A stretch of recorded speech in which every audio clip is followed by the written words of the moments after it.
नमस्कार विद्यार्थी मित्रांनो, पोलीस भरतीची तयारी करणाऱ्या माझ्या तमाम महाराष्ट्रातील विद्यार्थी मित्रांसाठी आनंदाची बातमी आहे। विद्यार्थी मित्रांनो, चालू पोलीस भरती चालू असताना नव्याने पदांना मंजुरी मिळत आहे। नेमकी काय आहे ही आनंदाची बातमी, या संबंधी आपण सविस्तर माहिती बघूया। व्हिडिओ अतिशय महत्त्वाचा आहे, शेवटपर्यंत नक्की बघा विद्यार्थी मित्रांनो, सकाळ वृत्तपत्राची आपण ही न्यूज बघू शकतो। मुंबईच्या अंतर्गत बघा, मुंबईत 4 नवीन पोलीस ठाण्यांना मंजुरी देण्यात आलेली आहे। त्यामध्ये 3 डीसीपी झोन आणि 2 एसीपी झोन विभाग होणार आहेत आणि जवळपास बघा 1448 नव्या पदांना मंजुरी देण्यात आली आहे। गृह विभागाचा मोठा निर्णय म्हणजे 1448 पदांना नव्याने मंजुरी देण्यात आली। विद्यार्थी मित्रांनो लक्षात घ्या।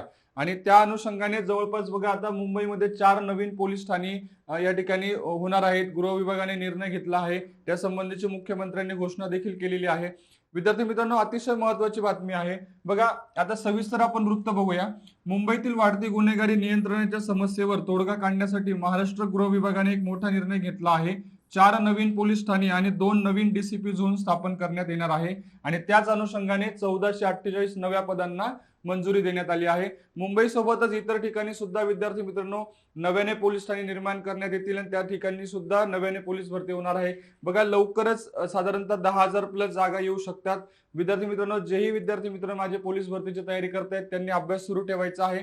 अशाच माहितीपूर्ण व्हिडिओसाठी चॅनलला नक्की फॉलो करा। व्हिडिओ आवडला असेल तर लाईक करून आपल्या जास्तीत जास्त मित्रांना लगेच शेअर करा। धन्यवाद।